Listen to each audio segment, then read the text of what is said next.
Hello guys, how are you. मैं आप लोगों का SKS सर। आज का वीडियो में सर आप पढ़ाना क्या चाहते हैं? आज का वीडियो में मैं आपको पढ़ाना चाहता हूं जो स्टूडेंट इंग्लिश ऑनर्स लिए हैं, ठीक है, और 4th सेमेस्टर का एग्ज़ाम देकर वो 5th सेमेस्टर में चले गए हैं। तो आप कहिएगा कि सर 4th सेमेस्टर का तो रिजल्ट आउट नहीं हुआ है, तो 5th सेमेस्टर में कैसे चल गए? तो माय डियर स्टूडेंट्स, मैं आप लोग को बता दे रहा हूँ कि जो नया सिलेबस जो आप स्टडी कर रहे हैं, उस सिलेबस का नाम है CBCS। तो CBCS जो सिलेबस है उसमें क्या होता है, आप एग्ज़ाम में अटेम्प्ट हुए, आपका एग्ज़ाम में अटेम्प्ट होने के बाद में मान लीजिए कोई एक पेपर में लाल दाग आ जाता है, कोई एक पेपर मान लीजिए कि आपका मतलब क्लियर नहीं होता है, लेकिन फिर भी आपका सेमेस्टर जो है आपको प्रमोट कर दिया जाएगा। अब होगा क्या, उस सेमेस्टर का एग्ज़ाम आपको नेक्स्ट ईयर आपको देना होगा। जैसे एग्ज़ाम थोड़ा सा मेरा ये थोड़ा एग्जाम्पल देख लीजिए। सपोज मान लीजिए आप फर्स्ट सेमेस्टर का एग्ज़ाम में कोई पेपर आपका अटक रहा है, तो आप उसका जो है फर्स्ट सेमेस्टर का मान लीजिए कोई एक पेपर आपको जो है आपको फिर से आपको अपीयर होना है, तो थर्ड सेमेस्टर के संग में आपको क्या होगा, फिर आपको एक चांस मिलेगा। थर्ड सेमेस्टर में अगर कोई पेपर आपका अटक रहा है तो 5th सेमेस्टर में आपको फिर एक चांस मिलेगा। सेम उसी तरह अगर आप मान लीजिए सेकेंड सेमेस्टर में अगर मान लीजिए अगर आपका कोई एक पेपर आपका जो है अटक गया हो, क्लियर नहीं हुआ हो, तो आपको 4th सेमेस्टर में जो है आपको फिर एक बार आपको चांस मिलेगा।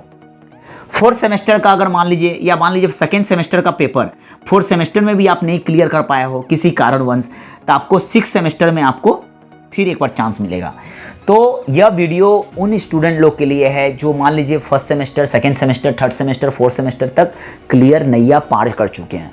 अब उनके पास आ चुका है 5th सेमेस्टर और 6th सेमेस्टर। तो 5th सेमेस्टर, 6th सेमेस्टर तो मैं आप लोग को बता दे रहा हूँ, अब आप लोग का मात्र 2 सेमेस्टर है, तो थोड़ा दिल लगा के और खूब दम लगा के एकदम मेहनत से ऐसा आप पढ़ाई कर लीजिए कि जैसे कि आपका 2 सेमेस्टर आसानी से क्लियर हो जाए। यह मत सोचिए कि आसानी से क्लियर हो जाएगा, इसके लिए आपको थोड़ा ध्यान देना होगा। जैसे कि क्या, तो जैसे कि सपोज आपको यह मालूम होना चाहिए कि 5th सेमेस्टर में आपको पढ़ना क्या है। आपको रिजल्ट आउट होने में थोड़ा समय लगेगा, सितंबर अक्टूबर में आप लोग का रिजल्ट आ जाएगा। तो सर आपको पढ़ना क्या है 5th सेमेस्टर में? तो 5th सेमेस्टर में आपका जो है टोटल जो है ऑनर्स का, इंग्लिश ऑनर्स का टोटल 4 पेपर रहेगा। अब आपका जो है साइड से जो है 4th सेमेस्टर तो जो जनरल पेपर था वो आपका जो है, किसी का जनरल पेपर हिस्ट्री होगा, किसी का जनरल पेपर एजुकेशन होगा, किसी का जनरल पेपर इंग्लिश होगा, व्हाटएवर कुछ भी हो। तो अब आपका 5th सेमेस्टर और 6th सेमेस्टर में टोटल आपका 4 ऑनर्स पेपर रहेगा। सर वो ऑनर्स पेपर क्या है? सपोज मान लीजिए आप लाइब्रेरी का, कॉलेज का लाइब्रेरी का कार्ड आप बनवा लिए हैं, ठीक है, तो आपका 1-2 महीना आपका बता दे रहे हैं क्या चीज में किल हो जाता है। 1 से 2 महीना आपका किल हो जाएगा। बोले तो क्या, आपको समझने में ही कि 5th सेमेस्टर में आपको कौन कौन सा पेपर आपको स्टडी करना है, थॉरली जो है रीड करना है, कौन कौन सा पेपर।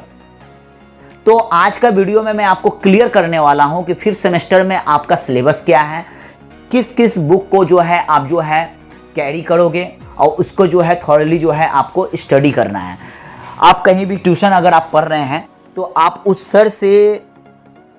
सर को पढ़ाने से पहले आपको नॉलेज होना चाहिए कि हम क्या पढ़ रहे हैं। सपोज मान लीजिए कॉलेज 5th सेमेस्टर में आप अटेंड हो रहे हैं, ठीक है, तो 5th सेमेस्टर का आप क्लास तो अटेंड कर रहे हैं, ऑनलाइन क्लास या ऑफलाइन, अब तो ज़्यादातर ऑफलाइन ही क्लास होने वाला है। तो आप क्लास अटेंड कर रहे हैं, तो क्लास अटेंड करते वक्त मान लीजिए कोई भी कॉलेज के कोई भी मैम या सर आपको आके क्या पढ़ा रहे हैं, कौन सा चैप्टर पढ़ा रहे हैं, आपको कुछ पल्ले नहीं पड़ रहा है।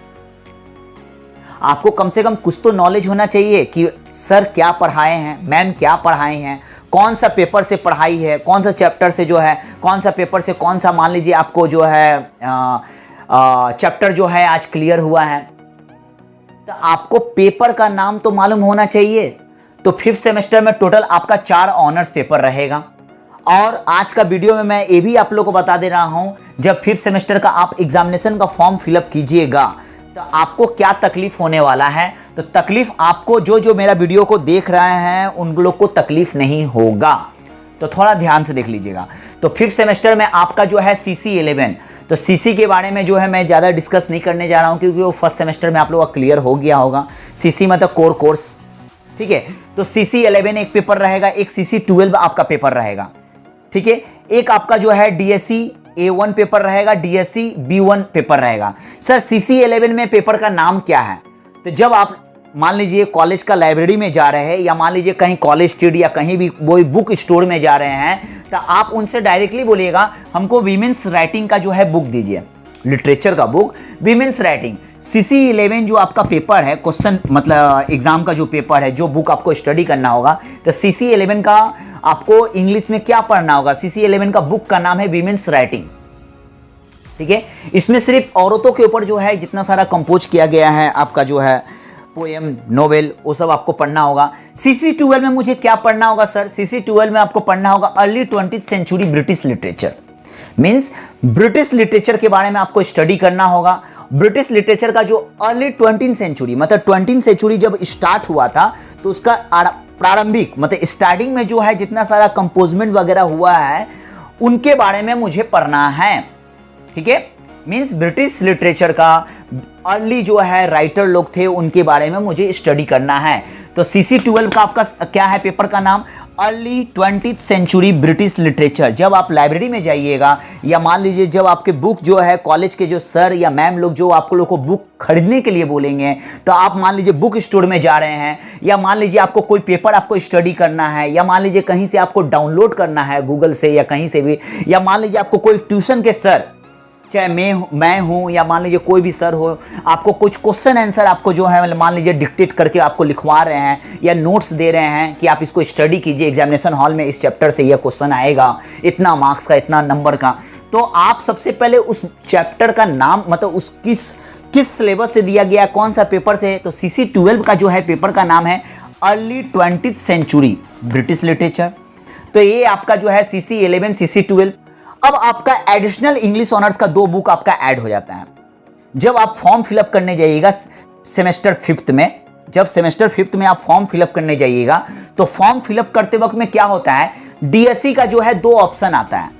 DSC पेपर में 2 ऑप्शन आता है। सर DSC पेपर क्या है? ये भी इंग्लिश ऑनर्स का ही पार्ट है जो आपको 5th सेमेस्टर में मतलब 2 ऑनर्स पेपर मेन आपको पढ़ना पड़ेगा, 2 एडिशनल ऑनर्स पेपर का भी पढ़ना पड़ेगा। जैसे DSC paper, DSC paper 5th semester में भी आएगा और DSC पेपर आपको जो है 6th सेमेस्टर में भी आएगा। तो आज मैं सिर्फ डिस्कस करने वाला हूं सेमेस्टर 5th के बारे में। तो DSC पेपर के समय जब आप फॉर्म फिलअप करे जाइएगा, बिफोर फिलअप फॉर्म, तो आपको क्या होगा, ऑप्शन आएगा ऑनलाइन। आप जब फॉर्म फिलअप कीजिएगा या आपसे मान लीजिए कॉलेज में ऑफलाइन जब फॉर्म फिलअप कीजिएगा, तो वहां आपसे आस्क किया जाएगा, पूछा जाएगा कि आप DSC पेपर में क्या लीजिएगा, या आप ऑनलाइन फॉर्म फिलअप कर रहे हैं तो वहां ऑप्शन में आपका 2 ऑप्शन रहेगा, DSC A1 लेना है कि DSC, देखिए DSC A1 या DSC B2, sorry DSC A1 या DSC A2। तो ज्यादातर जितने सारे कॉलेज वगैरह हैं वहां पर DSC A1 मेंशन रहता है। अल्टीमेटली क्या होता है, आपको DSC A1 ही आपको दिया जाएगा। लेकिन क्या होता है, कुछ कॉलेज ऐसे हैं जहां पर DSC A2 भी पेपर चलता है। ठीक है, उन लोग का सेलेक्ट किया गया है, उनके कॉलेज में ये पेपर चलता है। ठीक है, तो ये ऑप्शन जो है आपको मिलेगा। तो DSC A1 भी आप ले सकते हैं, DSC A2 भी ले सकते हैं। तो ज्यादातर जो है 99% केसेस देखा गया DSC A1। तो सर DSC A1 जो इंग्लिश का जो बुक है एडिशनल पेपर, तो ये कितना मार्क्स का आएगा? ये भी आपका 100 मार्क्स का आएगा, 65 नंबर रिटर्न रहेगा, 35 मार्क्स जो है कॉलेज के पास रहेगा। सर 35 नंबर में क्या आता है आप लोग को, तो आप फर्स्ट सेमेस्टर से ही करते आए हो, क्या, assignment, project, internal, tutorial, viva. ठीक है, अटेंडेंस। तो सर DSC A1 में 2 ऑप्शन रहेगा, DSC A1 और DSC A2। तो आप जो मान लीजिए यहाँ DSC A1 ले लिए हैं, तो DSC A1 में आपका कौन सा पेपर का नाम क्या रहेगा, modern Indian writing in English translation. आपका DSC A1 आपका कॉलेज में देखिएगा ज्यादातर जो है DSC A1 रहता है, modern Indian writing in English translation आपका सिलेबस का बुक का नाम है DSC A1। Sir DSC B1 में आपको क्या पढ़ना पड़ेगा मुझे, तो DSC B1 में जो है मुझे पढ़ना पड़ेगा literature types, rhetorics and prosody. Sir ये क्या है, इसके अंदर क्या पढ़ूंगा, तो मेरा जो नेक्स्ट वीडियो आए जो होगा इन सब के ऊपर मैं सिलेबस में बता दूंगा। जैसे मान लीजिए कि CC11 में आपको कौन कौन सा चैप्टर पढ़ना है, उस कुछ वीडियो मेरा नेक्स्ट देख लीजिएगा। CC12 में जो है आपका जो है कौन कौन सा चैप्टर पढ़ना है, ये तो मैं सिर्फ सिलेबस का नाम बताया, बुक का नाम बताया हूँ कि आपको जब मार्केट में जाइएगा या कॉलेज का लाइब्रेरी में जाइएगा तो आपको यह वाला बुक लेकर ही स्टडी करना होगा। अगर अदर बुक अगर मान लीजिए स्टडी कीजिएगा तो आपको बड़ा ही दिक्कत होगा। DSC A1 में आपको ये वाला बुक को पढ़ना होगा, DSC B1 में आपको लिटरेचर टाइप्स, रेटोरिक्स एंड प्रोसेडी।